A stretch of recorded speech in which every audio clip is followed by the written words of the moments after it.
Hey adventurers, so today's going to be a little bit of a different video, and it's actually an idea that I have seen similar ideas going around booktube for quite a few months now, and it's one that I've been compiling since before I actually started seeing the videos. It's an idea that I've been having, and I have just been compiling this idea, and it's basically stories that have changed or directly influenced my life as a reader, as a storyteller. And the way that I see a lot of people doing this is the books that were influential on them, the guideposts or whatever various different terminology that they use, but books that were influential, specifically books that were influential on them.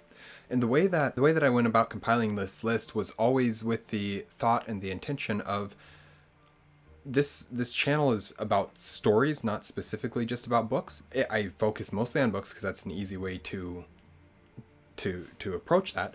But I also have stories themselves have always been the important part to me, not the books themselves. It's been the stories. And so when I do that, I have been approaching this list and compiling this list as basically as stories that have hugely impacted me in some way or another. And the way that I decided, there's many more that I could pull from that aren't even going to make it on this list as like an audible mention or anything like that. But the way that I chose to format this list and approach basically narrow down the stories that I feel were genuinely influential on me is if I could cite one specific way, at least one specific way in which they have influenced me, in which they have changed my life and the way that I think about things. That is the basic thought process of this video. I know a lot of other people have been doing videos similar to this. I haven't watched them all, but I've watched some of them, and each time I'm like, oh, I need to go do this video too, because it's been one that I've been thinking about and planning and writing down these ideas for a while now, and I just haven't sat down and actually made the video. So here we are. Hopefully this won't get too long, but I can't ever guarantee how long a video is going to take me to make. So anyways, we can get the easy ones out of the way first. And the first one that I'm going to use is The Hobbit. Obviously, this book is incredibly influential on me in so many ways. But the way that I chose to express this, basically the first thought that came to my mind in terms of how this book has influenced me is that it made me understand fantasy as a genre and what it means, and then also how important the quest or the journey is to me as a reader and as a person. What that means, what that quest journey means, what the character development that it involves, and all the things that go along with a quest or a journey. And just from that side specific aspect alone makes me appreciate this book so much, and it's very much one of the most influential books I have ever read. Setting that aside for a moment, I'm going to pull out the next one that I have on this list, and that is The Lord of the Rings by Tolkien as well. This series, very much like The Hobbit, is basically one of my foundational fantasy series. I could also mention Redwall, Guardians of Ga'Hoole, stuff like that. But this one, in the way that I chose to focus on this one is languages. I can sum up my entire thought process, well, not my entire, I can sum up a good portion of how this has influenced me in one word, and that is languages. What I mean by that is through reading The Lord of the Rings and through studying Tolkien, I came to this realization that I have a deep love for language and I want to learn languages. That has led to me being able to learn Spanish and speak Spanish. And I hope that Spanish isn't the end of my language learning journey, but it is the start. Very much so is the start. And that is 100% directly influenced and due to Tolkien's The Lord of the Rings. Of course, with each of these series, it's been more than one way that they have influenced me, and some of these are ones that have influenced me for years, and some of them are ones that are more recent, which we will get to fairly quickly here. The next one that I have is the first one that is not a book, although it is an adaptation of a comic, and that is Arrow, the CW TV show Arrow, about the character Green Arrow, Oliver Queen. And this is kind of an interesting one because I know that it's not accurate to the character from the comics, but the show itself was very influential on me in a lot of ways. And it's one of those shows that I just go back and watch because I just genuinely enjoy the show. I know it's not perfect. I have a lot of problems with it, but I genuinely it's kind of like a comfort series for me where I just go watch it because I want to watch another episode or something like that. But the way that I chose to put this on, and actually this further ties into various other things like Psych or White Collar or various other TV shows and movies and stories, which I can recognize the same influence in. But to start out with, and this doesn't so much tie into the other shows aspect, but watching Stephen Amell in this show and the level of physical fitness and ability that he has, it just gives me a specific drive to be healthy in my own life and to be fit in my own life and to be able to do some of these things that I have always wanted to. I've always loved parkour. I've always loved this more functional movement, flips, tricks, stuff like that. It's always been something that I've just really loved, and I haven't done nearly as much of it as I should, but even still I see that influence on me. And then the other side of this with the where, like I was mentioning with the other, bringing the other shows in, is being extremely skilled at something. And this is basically that idea that you have one thing that you are a master of, and what you can do is you can take that one skill set that you have and apply it, and it's not your sole being, it's not the sole characteristic of you as a person, but it is something that can help you to understand yourself a little bit better. And so like with White Collar, he's Neil Caffrey's a thief and a con artist and a artist. It's all based around art and his ability with art and his knowledge and understanding of art. With Psych, it's his ability to remember, it's his memory, essentially his photographic memory that he has trained and that he has built up. With Arrow, it's this ability to shoot a bow, essentially, and to fight and to train. And you can look at myriad of other TV shows that's very similar like that, where I am drawn to those characters because there's one thing that they're very good at, and they use that one thing to tell the story of their show. So that it has influenced me to be very skilled in, find something that I am very skilled in, and continue to study that thing. This is a rather interesting and recent one, and I'm going to say Netflix's One Piece. And this is interesting because the way that well, for one, it's very recent, but also it's something that I already knew, but not something that I had really just like actually applied into my storytelling, my writing, my thought process, my understanding of fantasy, anything like that. And that is basically that fantasy doesn't need to be homogenous in its style and the stories that it's telling, whatever it might be. When you look at One Piece, it is this strange conglomerate of different ideas and aspects, characters, timelines, ideas, personalities, etc. And it's just, I mean, you have this medieval aspect with also this modern marine warfare that's also kind of a little bit outdated. It's not modern so much anymore. It's this weird conglomeration of things. And then you add the fantasy aspects in it with all these characters who have drastically different ideas of what it means to have a dream, what your dream should be and how you should go about it. And there's just so much about it that I've known. I had just never seen it put into practice. And so it kind of just turned on a switch in my brain that made me think, this fantasy doesn't need to be the same every single time. And I've known that. I know that I think mostly where I see this is that basically the idea of just because you have fantasy that, okay, let me rephrase. I think the way that I was previously seeing it is not everything has to be medieval European fantasy. It doesn't. You can have these Japanese, these Asian influences, these African influences, whatever it might be, or you can have more urban fantasy.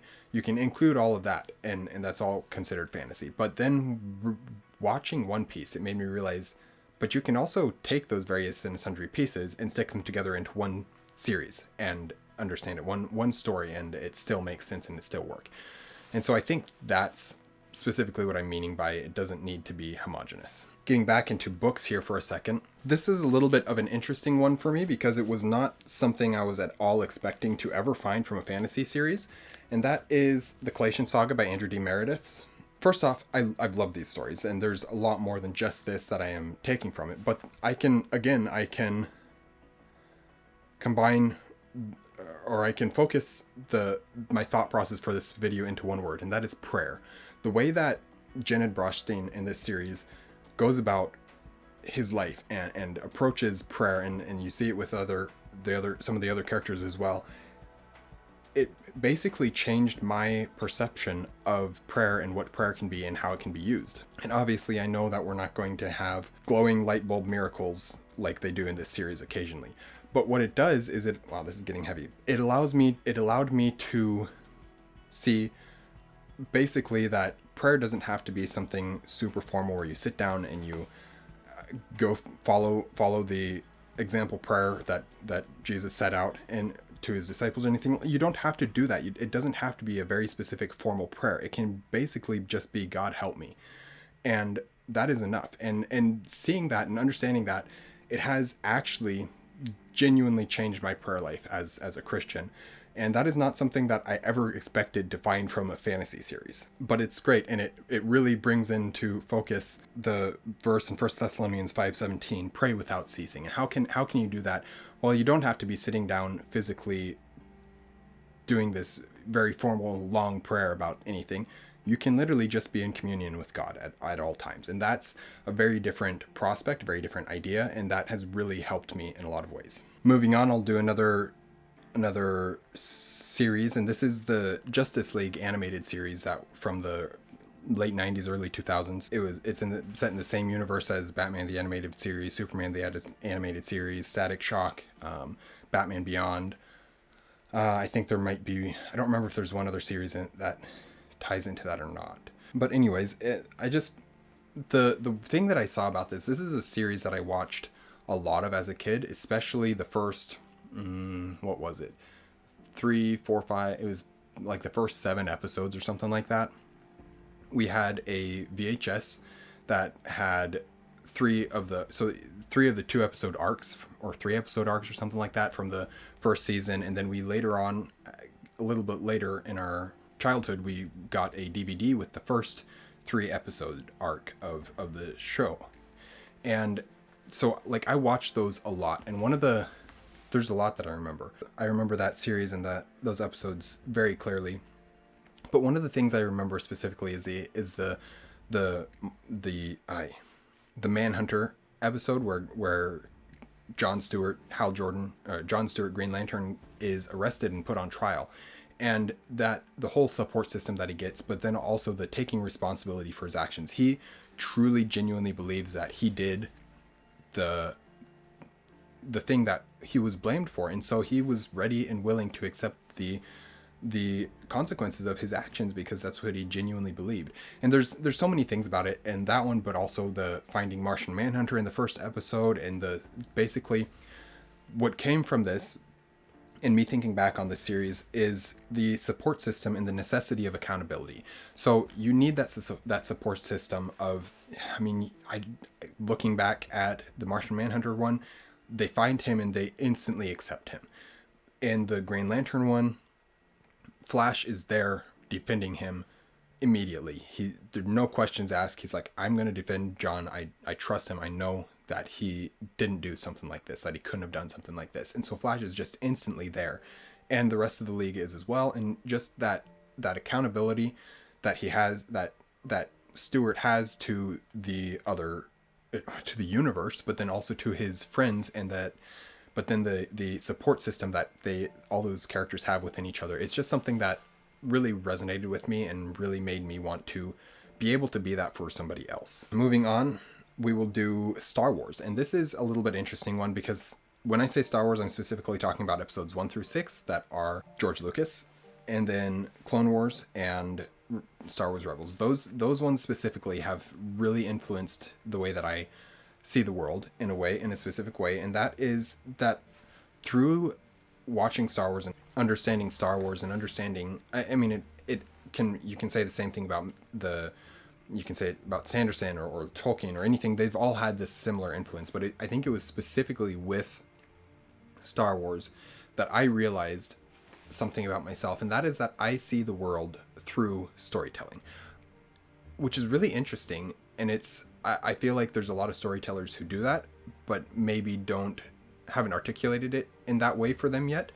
or maybe that's not exactly how it works for them. But for me, I see the world through storytelling, and just understanding that helped me to understand myself so much better. After that, I'm able to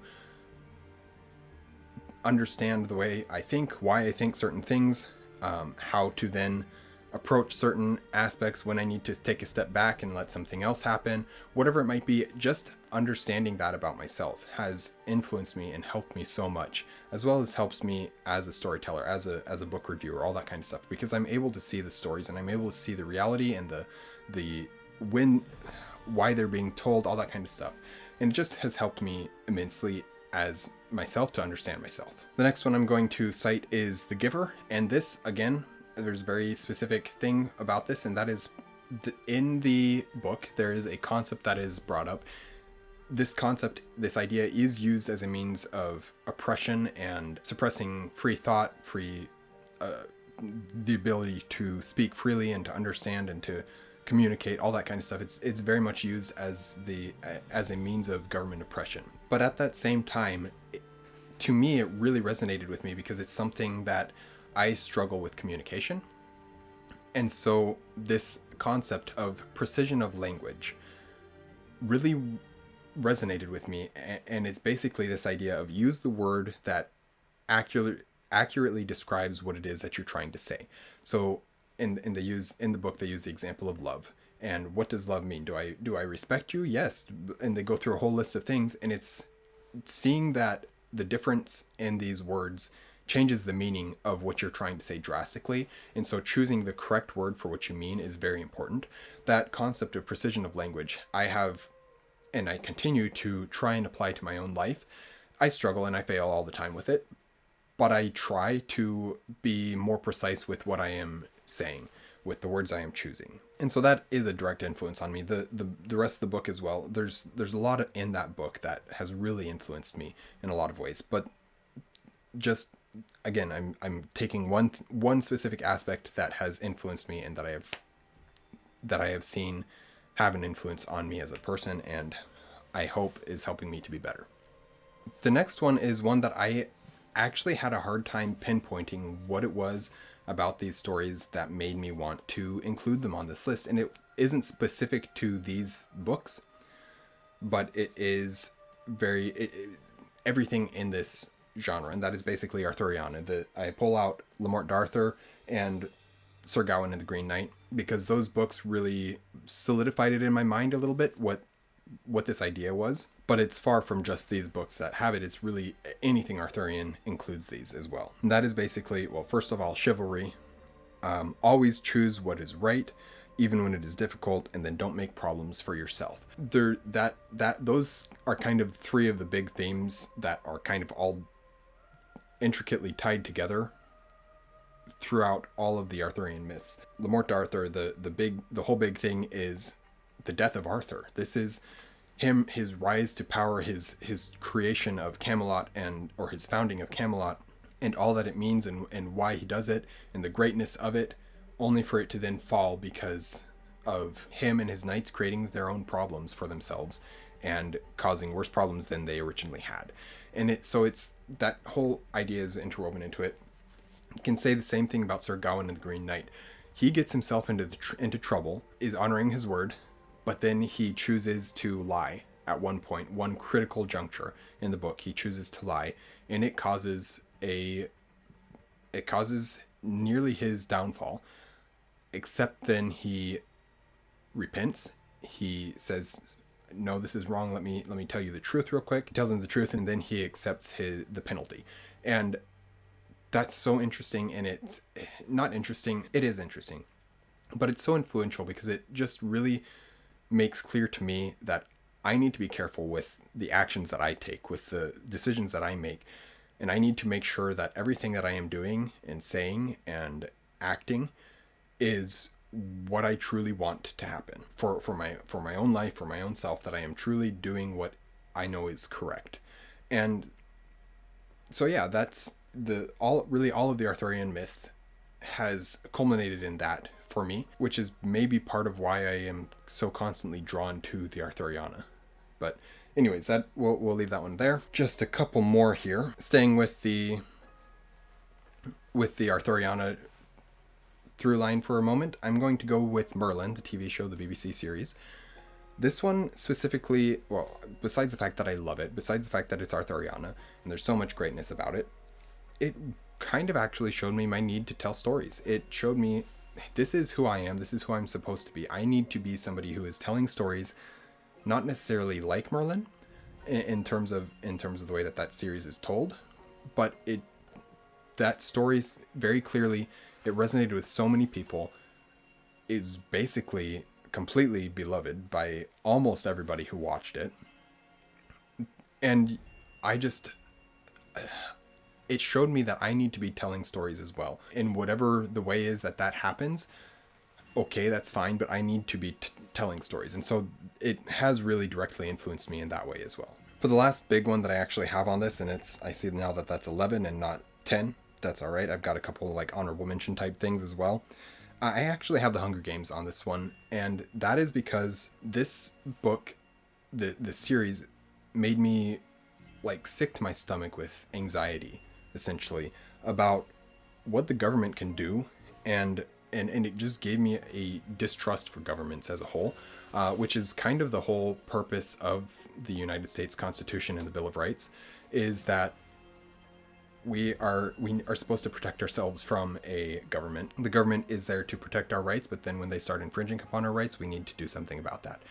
And so it really just influenced a lot in terms of my worldview, in terms of my politics, which I don't talk about politics on this channel because I don't want to, and it really adds nothing to the conversation regarding storytelling. And so I'm not talking about that, and I don't want to get into that, but it just you see that government in the Hunger Games, and really any of the dystopian novels, and it really just makes you take a step back and think and be like, what is it about this government that is so terrifying to me? And so yeah, we'll leave it at that, but it is one that has genuinely impacted me, influenced me quite a bit. I have a couple more little weird ones that I'm including here, kind of as honorable mentions, kind of as just things that have influenced me greatly in terms of various things.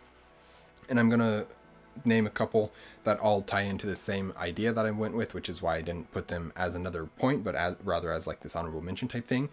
So I'm going to mention The Way of Kings by Sanderson, The Old Man and the Sea by Hemingway, Desert Gold by Zane Grey, Gathering Blue which is the sequel to The Giver by Lois Lowry, etc. There's just a whole bunch of stories like this that have just taught me, as I've read them and as I've thought about them, to really pay attention to the details and enjoy them, and then just enjoy life as a whole. And I don't really want to get much more into it other than just to say, paying attention to details, and especially in terms of storytelling and how that can then affect the storytelling. I really feel like Sanderson in The Way of Kings is his most atmospheric book, which is very interesting because he is not an atmospheric writer. He is mostly just a straight to the point, plot action, hit the beats hard that you need to. And it's not so much the atmosphere or the details, but in Way of Kings you notice things a lot different, and it's the same even in Words of Radiance, but mostly just in Way of Kings. I remember thinking back to that one and just being like, wow, this is incredible. And the same thing can be said with, what were the other ones on this? The Old Man and the Sea. Him just being in the boat, paying attention, noticing things, the pains that you feel with him, the sun, the ocean, just everything about that book. You feel it as much as Santiago, our main character, does. Desert Gold is another one where they're out in the desert and it's just beating down, the sun's just beating down on them, and it's hot and it's miserable, but it's so interesting and it's so well told, and it's so, I mean, you could say about the Desert of Wheat, say the same thing about the Desert of Wheat, which is by Gray as well.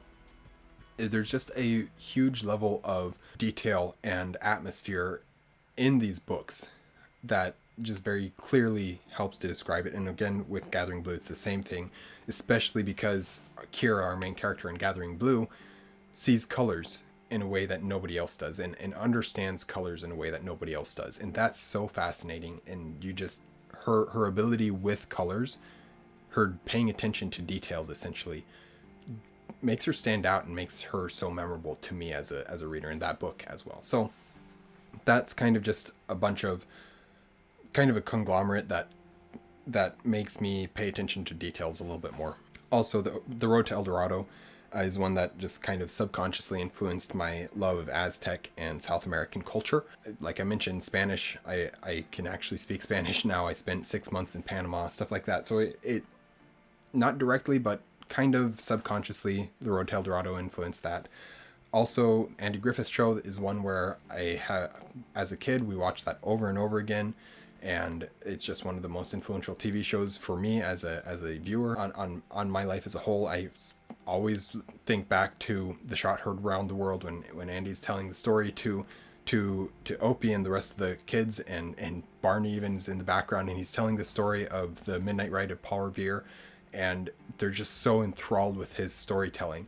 And I look back at that and so many other episodes of that series, and it's just the same thing over and over again, where I understand. I can see the influences that it has had on my life. And the same thing with this last one that I have, which is Jim Weiss. He is a storyteller, and he retells various folk tales and stories from around the world. And he doesn't usually read them word for word. He has done audiobook narrations or abridged audiobook narrations of a lot of the G.A. Henty books, stuff like that. But he just tells these stories. He just sits down and does audio recording of these stories, does the voices, etc. And there's pretty much not a day that goes by where in some way or another I end up quoting or referencing a Jim Weiss story. And my family is the same way. It's just been so influential on us, and me as well. And then remembering that, looking back on that as a storyteller, it's very obvious how influential he has been to me. So that is my list of books or stories specifically that have changed my life. And I'm glad that I can finally say that I have filmed this video and I've gotten it out of the way, because it's one that I've wanted to for a very long time and I've taken too long to get to it. I will leave the video there and stop rambling. Thank you guys for watching an Erudite Adventure. Please like, comment, and subscribe if you haven't already, and we will see you guys again soon. Stay warm.